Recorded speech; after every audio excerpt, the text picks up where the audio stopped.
മനുഷ്യൻ പുരോഗമിക്കും തോറും ഈ പ്രാകൃത വാസനകൾ കൂടിക്കൊണ്ടിരിക്കും. കാരണം നമ്മൾ ഒരിക്കലും കേട്ടിട്ടില്ലാത്ത തരത്തിലുള്ള ക്രൈംസാണ് നടന്നുകൊണ്ടിരിക്കുന്നത്. അമ്മയെ മകൻ വെട്ടിക്കൊല്ലുന്നു, പിന്നെ വാളുകൊണ്ട് അല്ലെങ്കിൽ വെട്ടിക്കൊന്നിട്ട് കത്തിച്ച് കളയുന്നു. ഇതൊക്കെ എന്ന് പറഞ്ഞാൽ പ്രാകൃത മനുഷ്യർ പോലും ചെയ്തിട്ടുണ്ടോ എന്നുള്ള തരത്തിൽ. കാരണം ഇത് 21-ാം നൂറ്റാണ്ടിൽ എത്തിയിട്ട് പോലും ഈ ഒരു അവസ്ഥ ഇത് മാറണമെങ്കിൽ നമ്മുടെ സമൂഹത്തിൻ്റെ നമ്മുടെ മനുഷ്യൻ്റെ അല്ലെങ്കിൽ വ്യക്തിയുടെ ചിന്താഗതി മാറിയാൽ മാത്രമേ ഇതിനൊരു അവസാനം ഉണ്ടാവുള്ളൂ എന്നുള്ളതാണ് എൻ്റെ വിശ്വാസം. നമ്മുടെ നാഗരികത, സിവിലൈസേഷൻ, ആദ്യകാലത്ത് ഗ്ലാഡിയേറ്റേഴ്സിന് അറിയാലോ, ഒരു മനുഷ്യനെ സിംഹം 4-5 ദിവസം പട്ടിണി കിട്ടിട്ട് ആ സിംഹത്തിന് മുമ്പേ മനുഷ്യനെ എറിഞ്ഞ് അത് കണ്ടു നിൽക്കുന്ന അതൊരു വിനോദമായിരുന്നു അന്ന് കാലത്ത്. അപ്പോൾ ഇപ്പോൾ അത് അങ്ങനത്തെ കലകളൊന്നുമില്ല. പക്ഷേ ഇപ്പോഴും മനുഷ്യൻ്റെ മനസ്സിൽ എന്തുകൊണ്ട് ഉണ്ട്. അത് എൻ്റെ നിങ്ങൾക്ക് ഒരുപക്ഷെ മനുഷ്യ മനസ്സുകളെ ഒരുപാട് വായിക്കാൻ കഴിയുന്ന ആൾക്കാരാണ്. ഇതിനൊരു അവസാനം ഉണ്ടാവുമോ? ഒരു 2 മിനിറ്റ് എടുത്തോട്ടെ, 2 മിനിറ്റ്. ഇതിനകത്ത് ഒരു വലിയ ശാസ്ത്രീയമായിട്ടുള്ളൊരു പഠനം നടന്നിട്ടുണ്ട്.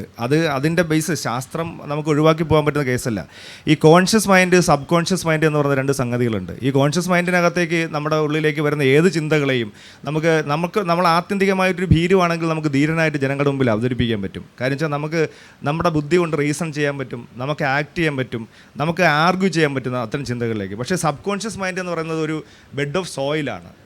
അതിനകത്ത് വീഴുന്ന ചിന്തകൾ, ശരിക്കും പറഞ്ഞാൽ ഭയം, പക, പ്രതികാരം, സ്നേഹം, കാരുണ്യം, ഫിൽട്ടർ ചെയ്യാതെ വീഴുന്ന എല്ലാ ചിന്തകളും അവിടെ കിടന്ന് വളരും. ഇൻവോളണ്ടറി ആയിട്ടിരിക്കുന്ന ഒരു സമയത്ത് അത് തനിയെ പുറത്തു വരും. അത് മനുഷ്യ സഹജമെന്ന് പറയുന്ന സാധനം അതാണ് നമ്മൾ ഭയങ്കര ധീരനെന്ന് പറഞ്ഞ് നടക്കുന്ന ആൾക്കാർ ചിലർ തിയേറ്ററിൽ അടിപൊട്ടുമ്പോൾ ആദ്യം ഇറങ്ങി ഓടുന്നത്. കാരണം അവൻ്റെ ഉള്ളിൽ ഭീരുണ്ട്, ധീരനായിട്ട് നടന്നുകൊണ്ടിരിക്കുകയായിരുന്നു, അഭിനയിക്കുകയായിരുന്നു. അപ്പോൾ ഈ എന്നാണോ ഇന്നർ സോളിലേക്ക്, ആത്മാവിലേക്ക് ഏറ്റവും നല്ല ചിന്തകൾ മാത്രം വീഴുന്ന ഒരു ഫിൽറ്റർ, അരിപ്പ് നിങ്ങൾക്ക് കോൺഷ്യസ് മൈൻഡിൻ്റെ മേളിൽ വെക്കാൻ പറ്റുന്നത്, അന്നേ അത് ഇല്ലാതാവൂ. ആത്യന്തികമായി മനുഷ്യൻ്റെ മനസ്സിലേക്ക് നന്മകൾ മാത്രം ചെല്ലുന്നൊരു കാലം ഉണ്ടാകുമെന്ന് ഞാൻ ഒരിക്കലും പ്രതീക്ഷിക്കുന്നില്ല എന്നുള്ളതാണ്.